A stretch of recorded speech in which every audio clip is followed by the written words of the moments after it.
Hi, everyone, and welcome to God's Plan, Your Part, a podcast where our goal is to read the entire Bible in a year, seeking to understand God's plan of redemption while discovering daily and practically your part in it. All right, everybody, welcome back. Today we are looking at Hebrews 7 to 10, and I'm going to be honest with you. As I was reading over these passages, they seem a little difficult to understand. So I think to set the scene here, it's important to remember that Hebrews is written to Jewish believers. Chapter 7 to 10 is mostly going to lift out the priestly system, the sacrificial system, the temple system, and show how Jesus is way more valuable and way more effective than any other system that has ever been. So just from the top, just to make sure I cover it, in chapter 7, the author is going to talk about Melchizedek. Melchizedek is like this kind of mystical figure that shows up in Genesis 14. We don't know anything about him. We don't know where we came from other than he is apparently the king of Salem, which would become Jerusalem. And Abraham tithed to him from the spoils of his war that he was fighting. And the reason this is important is because when Abraham tithes to Melchizedek, he is putting himself under Melchizedek. He's putting himself under the authority of Melchizedek. And this is really important to Jewish believers because Jews at this time would have traced their lineage back to Abraham, and Abraham is essentially like the superhero of their faith.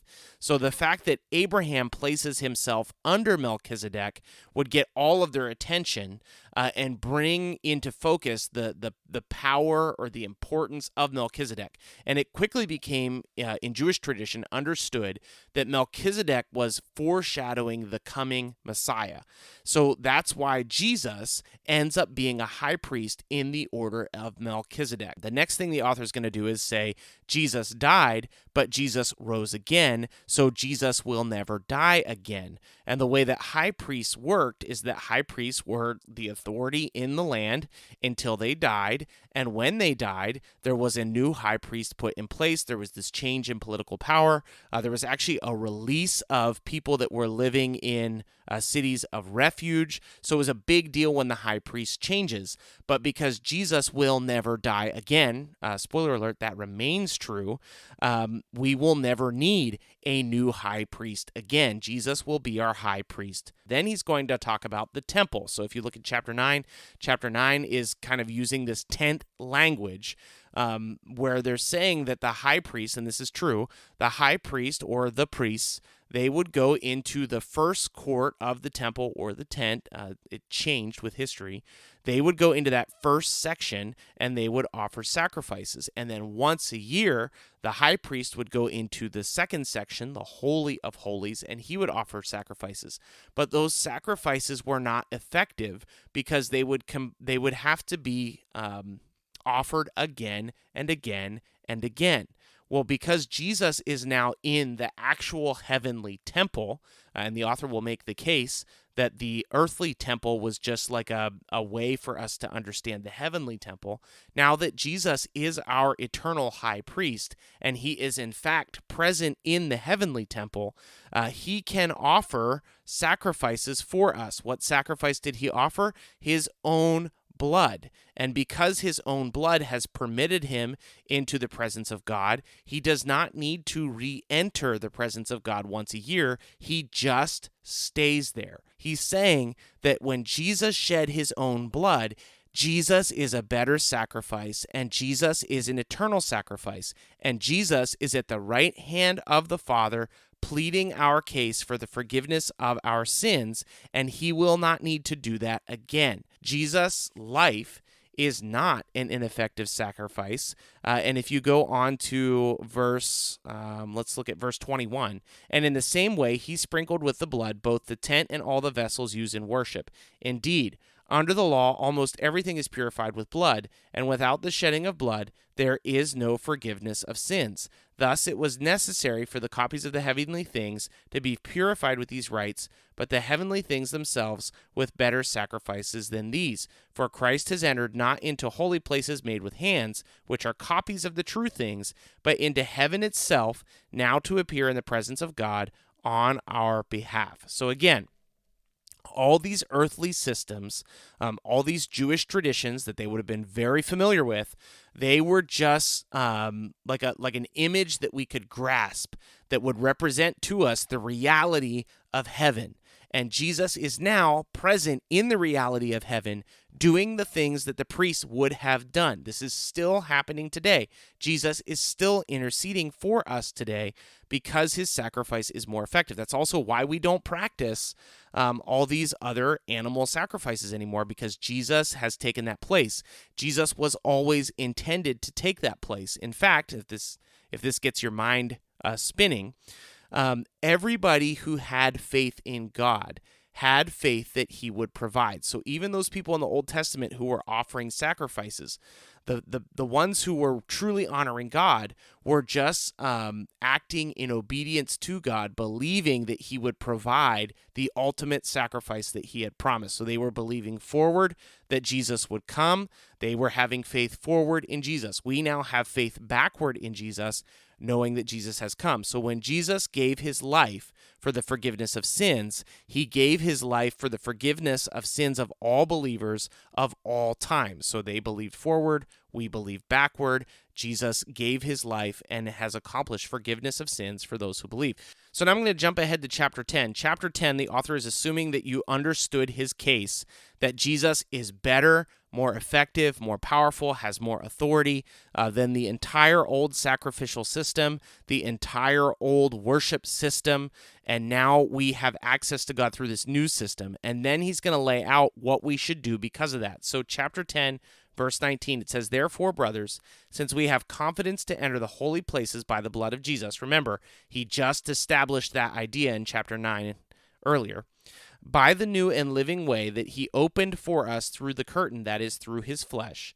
And since we have a great priest over the house of God," that's Jesus himself, "let us draw near with a true heart and full assurance of faith, with our hearts sprinkled clean from an evil conscience and our bodies washed with pure water. Let us hold fast the confession of our hope without wavering, for he who promised is faithful. And let us consider how to stir up one another to love and good works, not neglecting to meet together, as is the habit of some, but encouraging one another, and all the more as you see the day drawing near." This meeting together thing is super important. Remember, this letter is written to Jewish believers to tell them that Jesus is more powerful, more important. He is this sacrifice that lasts forever. He's helping Jewish believers make sense of who Jesus is, but he's also trying to encourage them to stick to the faith, to persevere in the faith. And right here in Hebrews 10, you've probably heard this verse before, he's telling them that meeting together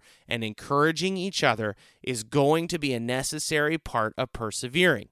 Now, today, we use this to talk about the importance of gathering together at church. And if you do not gather together with a church, you need to do that. It is important to be held accountable by other believers. It is important to be encouraged by other believers. Just walking into a church building will not do that, okay? And definitely just watching a service online, 100% will not do that. We are actually supposed to be doing life together with other believers, and I encourage you to do that. There is an interesting line going around the internet right now that you don't need to gather together in a church. You can just get together with your friends. That is also not true. We need to get together, worshiping Christ together, celebrating the sacraments of the church, celebrating the ordinance of the church, coming together to worship God under the instruction of his word. There is a format for this. I'm not speaking to like exactly what your church should look like, but you just hanging out with your friends is not church.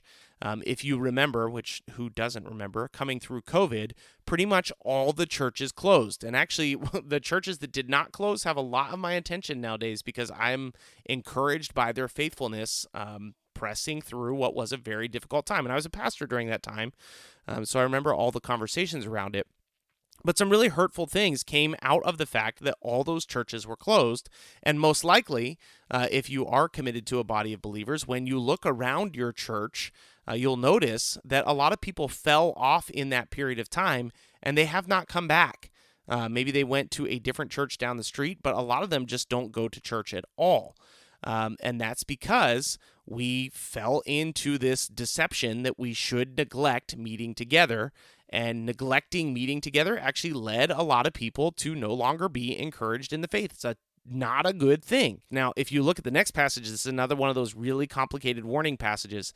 It says, "For if we go on sinning deliberately after receiving the knowledge of truth, there no longer remains a sacrifice for sins, but a fearful expectation of judgment and a fury of fire that will consume the adversaries." Again, this is one of those really difficult passages in Hebrews that is hard to understand and hard to interpret, but it seems like it is teaching that it is possible to fall away from the faith, and when you fall away from the faith, you will not be forgiven.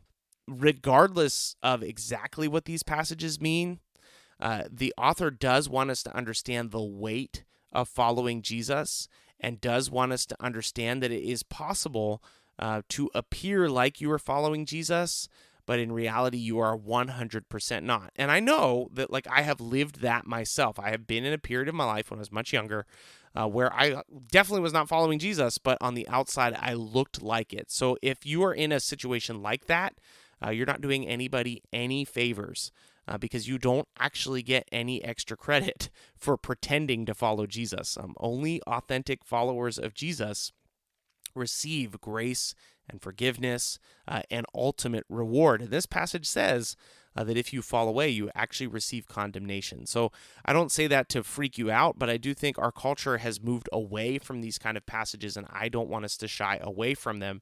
I want us to be encouraged in them. And actually, the author of Hebrews was using these warnings to encourage the audience to continue to press on closer to Jesus. So as far as the your part today, man, Hebrews is really, really rich. Go back and read it for yourself. I do want you to be encouraged, but I do also want you to understand the weight of following Jesus. So I hope you are persevering in your faith. I hope you are surrounded by a group of people who are passionate about following Jesus.